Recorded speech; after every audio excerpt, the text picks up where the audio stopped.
बाबा मुझे संस्कृत में गीता के श्लोक याद नहीं होते। संस्कृत में गीता के जो श्लोक है हाँ, वो संस्कृत में याद नहीं होते। गीता के श्लोक याद नहीं होते हैं तो गीता के श्लोकों के अर्थ याद करो। अर्थ तो हिंदी में है ना। जब अर्थ याद हो जाएंगे तो उनके भावार्थ को समझो।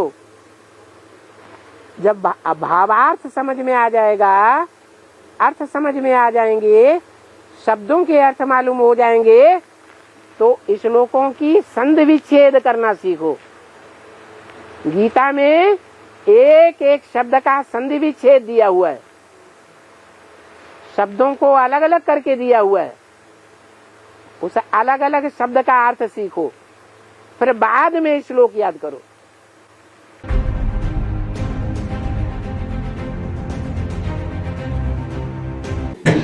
संस्कृत में तो इसे याद करना काफी कठिन लगता है। कोई के लिए सहज लगता है। छोटे छोटे बच्चे ऐसे भी हैं जो अध्याय के अध्याय उन्होंने याद कर लिए। तो अपने अपने पूर्व जन्म के संस्कार हैं। किसी के संस्कार ऐसे पड़े हुए हैं, किसी के संस्कार कैसे पड़े हुए हैं। किसी के संस्कार हैं गुरु ग्रंथ साहब की वाणी के ढेर सारे महावाक्य सुनाते रहते हैं।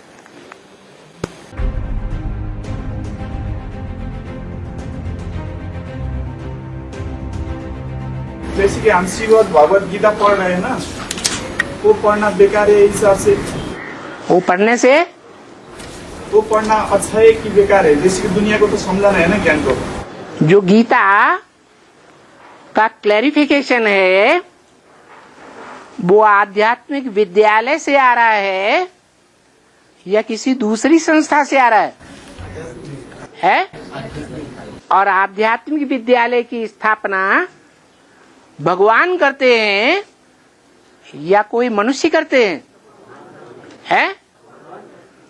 तो जो गीता है आध्यात्मिक विद्यालय से निकाली हुई, उस गीता का क्लैरिफिकेशन स्वयं भगवान देता है मुकर्रर रथ के द्वारा या कोई दूसरा दे सकता है?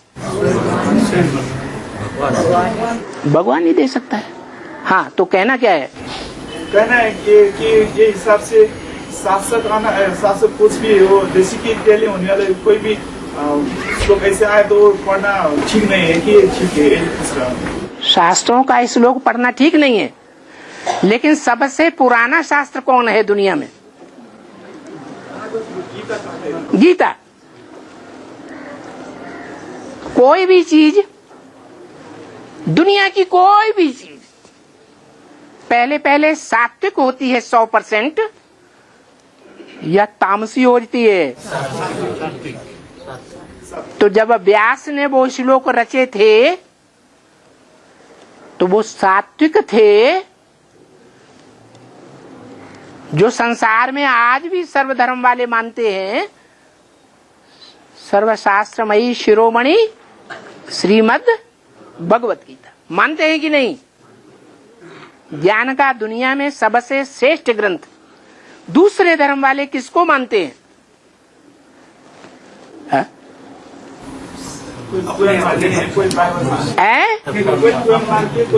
बाइबल को मानते हैं श्रेष्ठ। दुनिया नहीं श्रेष्ठ तो हम तो ये तो धर्म तो गीता ही मानते हैं, लेकिन दुनिया वाले विधर्मी वाले जो होते ना नहीं, सारी दुनिया में सबसे ज्यादा टीकाएं कौन से ग्रंथ की हुई हैं अलग अलग भाषाओं में? क्यों? क्या दरकार पड़ी? है? हाँ, सर्वशास्त्र शिरोमणि है, मान्यता है सब धर्मों में, सभी भाषाओं में, इसलिए तो मानते हैं। तो इससे साबित हुआ कि व्यास ने जब वो श्लोक रचे थे तो उनका अर्थ, सही अर्थ उस समय व्यास बता सकता था या आज के दुनियावी विद्वान बता सकते हैं जिन्होंने 108 से भी ज्यादा टीकाएं लिख रखी है। इसलिए कहावत है, कै समझे कवि या समझे रवि। इससे क्या साबित हुआ? व्यास का क्या पार्ट हुआ?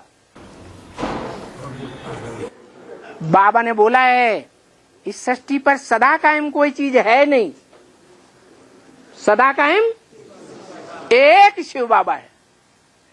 तो व्यास का पार्ट क्या हुआ? अरे बोलो ना। प्रजापिता, प्रजापिता जो है वो ही शिव बाबा के समान हो गया। इसलिए शिव का नाम किसके साथ जोड़ा था? दुनिया में कोई और 500 करोड़ आत्मा में से है, 700 करोड़ में से, जिसका नाम शिव के साथ जोड़ा जाए? है नहीं। इससे साबित हुआ कि शिव आते हैं तो विरुद्ध लाते हैं कि मैं तुम बच्चों को नंबरवार आप समान बना करके जाऊंगा। तो 100% आप समान कोई बनता है या नहीं बनता है? बनता है। अरे बोलो भाई। अरे उसको बोलने दो। बनता है बाबा, बनता है। हाँ, जब बनता है तो कौन हुआ? भारत हुआ जो ज्ञान में रत रहता है, या कोई दूसरा मनुष्य हुआ? भारत ही हुआ। भारत ही हुआ।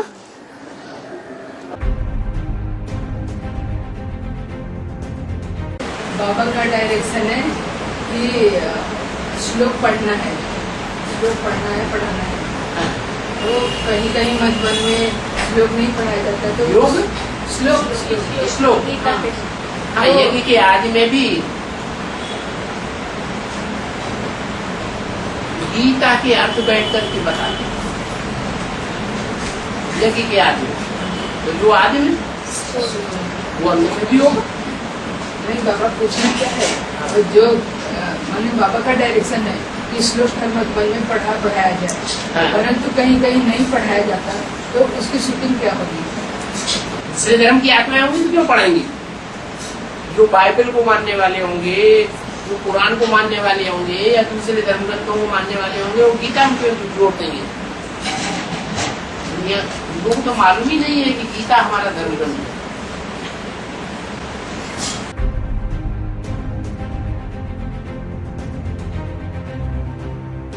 दुनिया जो है, दुनिया के अंदर ये छाप बैठी हुई है, क्रिश्चियंस के अंदर ये छाप बैठी हुई है, जो भी पढ़े लिखे हैं, कि हमारी बाइबल में उतना ज्ञान नहीं है जितना गीता में ज्ञान है।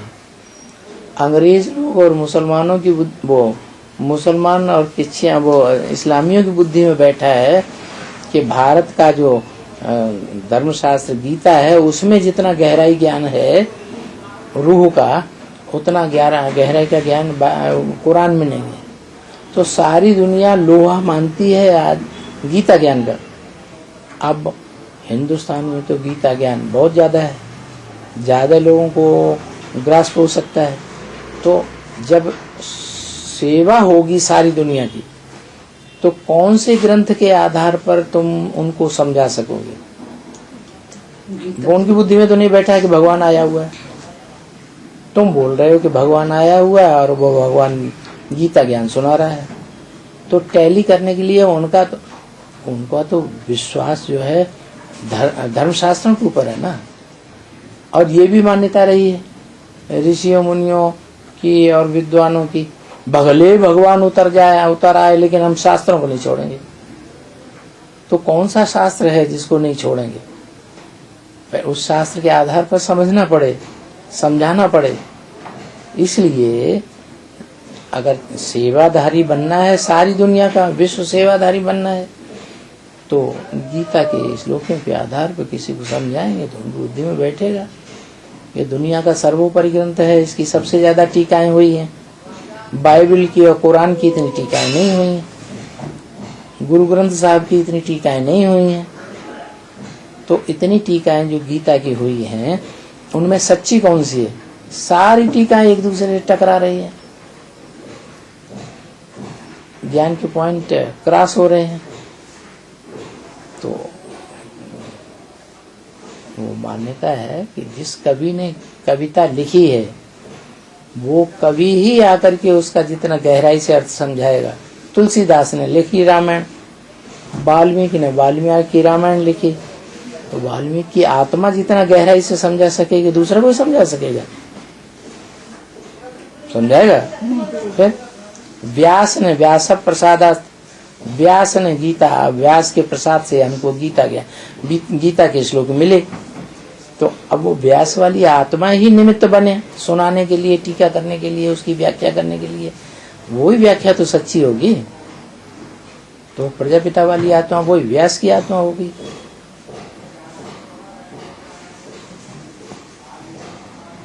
जिसका नाम भारत पड़ता है। भा माने ज्ञान की रोशनी है, रत माने लगा रहने वाला। आदि से अंत तक ज्ञान की रोशनी में ही लगा रहता है। सत्युग में प्रैक्टिकल में ज्ञान की रोशनी में, आत्मिक स्थिति में। द्वापर युग से स्थूल रूप में शास्त्र लिखता है। बाद में जो वेदवाणी निकली उसके भी व्याख्या करता है।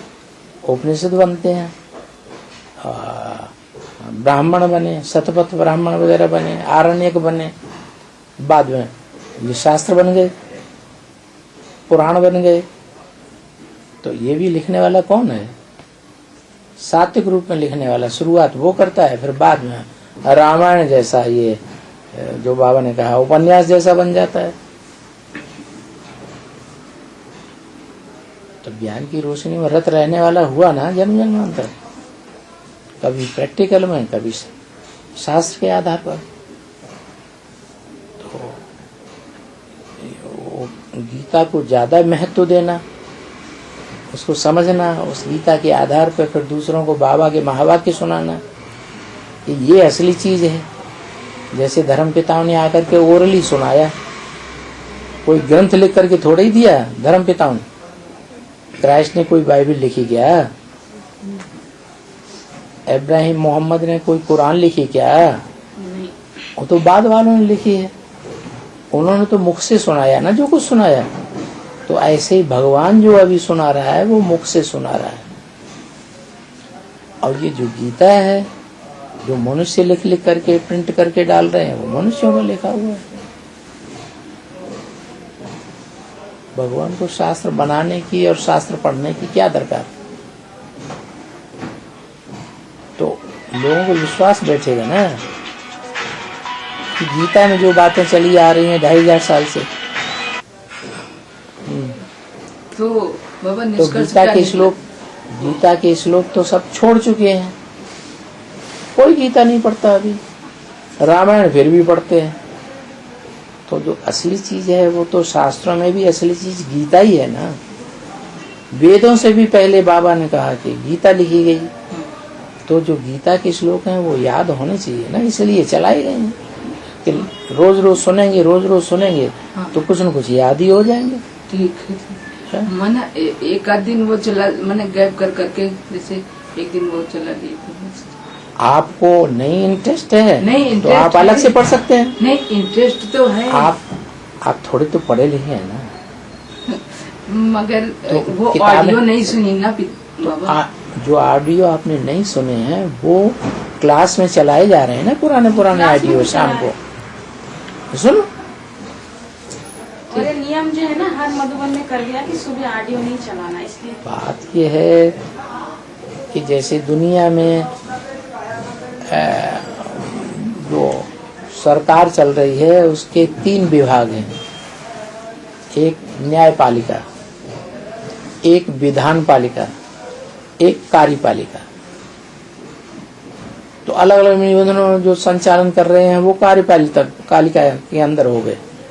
कार्य कर रहे हैं, समझाना दे रहे हैं, भोजन दे रहे हैं, शुद्ध हाथों को शुद्ध भोजन दे रहे हैं, ज्ञान दे रहे हैं। ये कार्यपालिका होगी। अब विधान पालिका है। विधान कौन बनाता है? ऐसे करना है, वैसे करना है, ऐसे करना है, ऐसे करना है। ईश्वरीय मत के अनुसार अगर उन्होंने कोई संचालन करने के लिए तरीका बना दिया तो उसको अपोज थोड़ा ही करना चाहिए, उसके अनुसार चलना चाहिए। अपोज करने से क्या फायदा? ऐसा क्यों है? 4 बजे क्यों अव्यक्तवाणी चलती थी वो क्यों बंद कर दी? व्यक्तवाणी क्यों बंद कर दी? ऑडियो क्यों बंद कर दिया? पहले गीता का उतना क्लैरिफिकेशन नहीं निकला था ना, संस्कृत वाली गीता का। अभी तो संस्कृत वाली गीता का क्लैरिफिकेशन निकल गया ना हिंदी में। श्रीमत के अनुकूल, तो उसका महत्व ज्यादा बढ़ गया। अब महत्व तो बढ़ गया, लेकिन उसको प्रैक्टिकल में लोगों के ऊपर असर तो तब पड़ेगा ना। घड़ी घड़ी हम जो बात बोलेंगे, ये बाबा ने जो बात बताई है गीता में भी लिखी है, उनको विश्वास नहीं होगा। आप इस श्लोक का सुना देंगे, देखो गीता का ये श्लोक है, तो उनको ज्यादा निश्चय बढ़ गया, बात सही है, पंडिताई का असर बैठ जाता है। तो इसलिए गीता सवेरे को चलाई जाती है, शांति के टाइम सबको सुनने को मिलेगी, तो कुछ न कुछ गीता के श्लोक याद ही हो जाए। अब कोई इंटरेस्टेड नहीं है तो उनको याद नहीं होगी।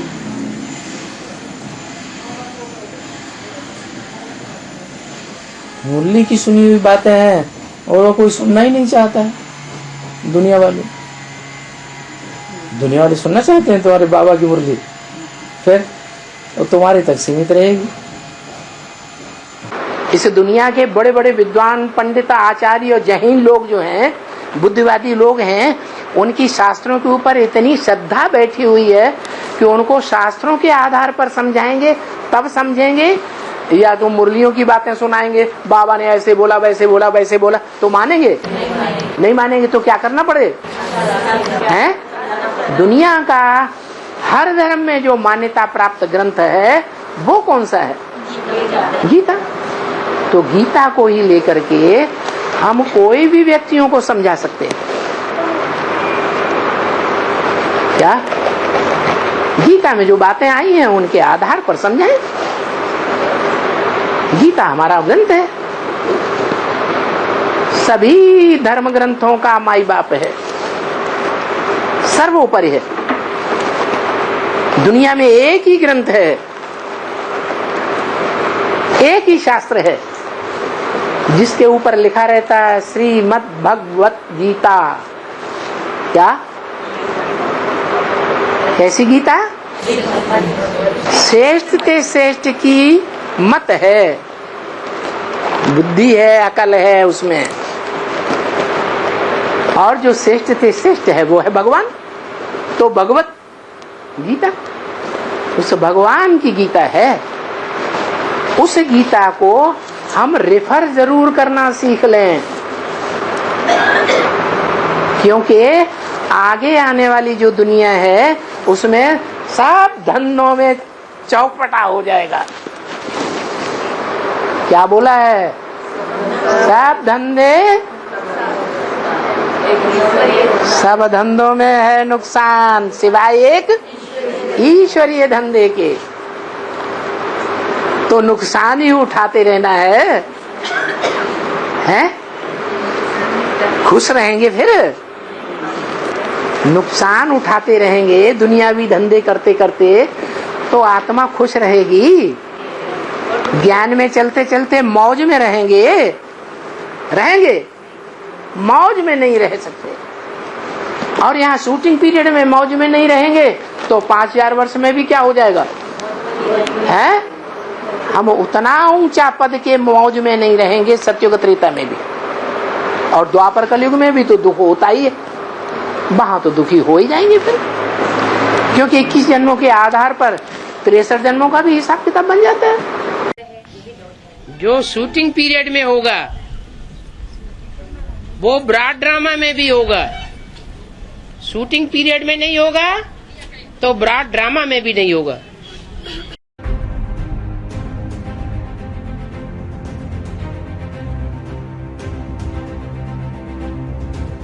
आज पाकिस्तान, सऊदी अरब, इंडोनेशिया, मलेशिया, तुर्की और ईरान समेत बहुत सारे इस्लामिक देशों में पवित्र धार्मिक ग्रंथ कुरान की शिक्षा को अनिवार्य कर दिया गया है।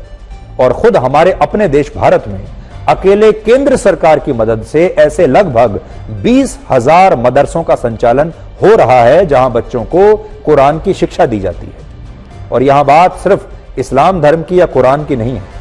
पश्चिमी देशों में ईसाई धर्म के पवित्र ग्रंथ बाइबल को पढ़ा जाता है, और वहां लोग अपने घरों से लेकर होटल्स में, दफ्तरों में, यहां तक कि अस्पतालों में भी मरीजों को बाइबल पढ़ने के लिए दिया जाता है, बाइबल रखने के लिए दिया जाता है। हर घर में आपको यूरोप में, पश्चिमी देशों में बाइबल मिलेगा। जो अमेरिका खुद को दुनिया में धर्मनिरपेक्षता का सबसे बड़ा चैंपियन बताता है, उस देश के राष्ट्रपति अपने पूर्वजों से मिली बाइबल पर ही हाथ रखकर राष्ट्रपति पद की शपथ लेते हैं। ये तस्वीरें जो आप देख रहे हैं जो बाइडेन की हैं, जिन्होंने 2021 में राष्ट्रपति पद की शपथ अपने पूर्वजों से मिली बाइबल पर हाथ रखकर ली थी। लेकिन शायद भारत अकेला इकलौता ऐसा देश है जहां रामायण और गीता की बात करना भी सांप्रदायिक माना जाता है। आप खुद सोचकर देखिए कि क्या अमेरिका की तरह हमारे देश में प्रधानमंत्री पद की शपथ रामचरितमानस या गीता पर हाथ रखकर ली जा सकती है? इसका जवाब है नहीं। और ऐसा इसलिए क्योंकि हमारे देश में धर्मनिरपेक्षता को लेकर एक गलत धारणा शुरू से बनाकर रखी गई है, जिसमें अपने धर्म की बात करने या धार्मिक ग्रंथों की बात करना सांप्रदायिक माना जाता है, जबकि यह धर्मनिरपेक्षता का जो विचार पश्चिमी देशों से आया वहां पर ऐसा बिल्कुल नहीं है। लेकिन हमारे देश में ऐसा ही है। पहले हमारे देश में परिवारों में, घरों में रामचरितमानस और गीता की प्रतियां रखी जाती थी। हर घर में आपको रामचरितमानस मिलेगा, रामायण मिलेगी। लेकिन अब यह संस्कृति समाप्त होती जा रही है और कड़वा सच यह है कि हमारे देश में कई लोग अब भी धार्मिक ग्रंथों को ना तो पढ़ते हैं और ना ही इन्हें अपने घर में कोई स्थान देते हैं। गिनीज वर्ल्ड रिकॉर्ड्स के मुताबिक आज तक पूरी दुनिया में जिस पुस्तक की सबसे ज्यादा बिक्री हुई है, उस सूची में पहले स्थान पर है बाइबल। बाइबल की 500 करोड़ कॉपीज अब तक दुनिया भर में बिक चुकी हैं। 500 करोड़। इस सूची में तीसरे स्थान पर कुरान है, जिसकी अब तक 80 करोड़ कॉपीज लोग खरीद चुके हैं। 80 करोड़। लेकिन आपको जानकर दुख होगा कि इस सूची में दूर दूर तक रामचरितमानस और गीता का कहीं भी जिक्र नहीं है। गीता प्रेस के मुताबिक वर्ष 1923 से लेकर आज तक यानी 100 वर्षों में गीता की सिर्फ 16 करोड़ 21 लाख प्रतियों की बिक्री हुई है, जबकि हमारे देश में 110 करोड़ हिंदू रहते हैं। इससे आप समझ सकते हैं कि भगवान श्री राम और भगवान श्री कृष्ण के ही अपने देश में लोग रामचरितमानस और गीता को पढ़ते नहीं। और इसकी वजह यह भी है कि हमारे देश में इसे धार्मिक कट्टरवाद से जोड़कर देखा जाता है और इसे धर्मनिरपेक्षता के अनुकूल नहीं माना जाता। उदाहरण के लिए कल्पना कीजिए, आज अगर आप किसी व्यक्ति को मेट्रो में या किसी पार्क में, ट्रेन में, बस में या किसी सार्वजनिक जगह पर गीता पढ़ते हुए देख लें, तो उस व्यक्ति को लेकर आपकी पहली प्रतिक्रिया क्या होगी? आपको शायद यह लगेगा कि यह व्यक्ति धार्मिक रूप से कट्टर होगा या वो पुराने ख्यालात का होगा और आधुनिक नहीं होगा। लेकिन इसी जगह जब आप उसी व्यक्ति को कोई अंग्रेजी नॉवल पढ़ते हुए देखेंगे, कोई और अंग्रेजी पुस्तक पढ़ते हुए देखेंगे, तो आप उस व्यक्ति से बात किए बिना ही उसे बुद्धिमान भी मानेंगे, आधुनिक भी मानेंगे। और यह वही सोच है जिससे हमारे देश में बहुत सारे लोग अपने धार्मिक ग्रंथों का महत्व आज भी समझ ही नहीं पाते। लेकिन आज हम आपको कानपुर के एक बहुत बड़े कार्डियोलॉजी इंस्टीट्यूट लेकर जाना चाहते हैं, जहां डॉक्टरों ने हृदय से जुड़े मरीजों को, हृदय की बीमारियों से जुड़े मरीजों की सर्जरी से पहले और बाद में रामायण और गीता पढ़ने के लिए दी। और जब इन मरीजों ने गीता के श्लोक पढ़े तो इससे उन्हें अपना मानसिक तनाव कम करने में बहुत मदद मिली। और डॉक्टरों का दावा है कि गीता के उपदेश पढ़ने से इन मरीजों के स्वास्थ्य में एक स्थिरता आई और इनका स्ट्रेस कम हुआ। बड़ी बात यह है कि जब हमारी टीम इस अस्पताल के पेशेंट वार्ड में पहुंची तो हमें ऐसे कई मरीज मिले जिन्होंने कहा कि वो अपने हार्ट की सर्जरी को लेकर बहुत डरे हुए थे, तनाव में थे। लेकिन गीता के उपदेशों ने उनकी सारी उलझनों को खत्म कर दिया, स्ट्रेस को समाप्त कर दिया। और यह अनुभव इस अस्पताल में आने वाले उन मरीजों का भी है जो इस्लाम धर्म को मानते हैं। अब आप उसी अस्पताल से हमारी यह रिपोर्ट देखिए।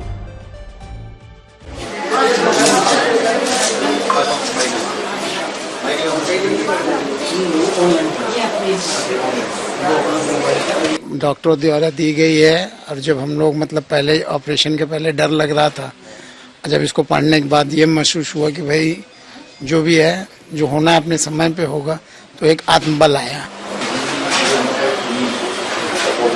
आप भी गीता पढ़ते हैं? हाँ। क्या आपको ऐसी बात उसमें लगती है जो आपको लगता है कि आपको मदद करती है इस पेशेंट सर्जरी? शांति मिलती है, दुनिया की बातों से दूर रहता है आदमी। बस यही पढ़ते रहो, बस यही विचार बनाते रहो, अच्छी चीजें याद आती हैं।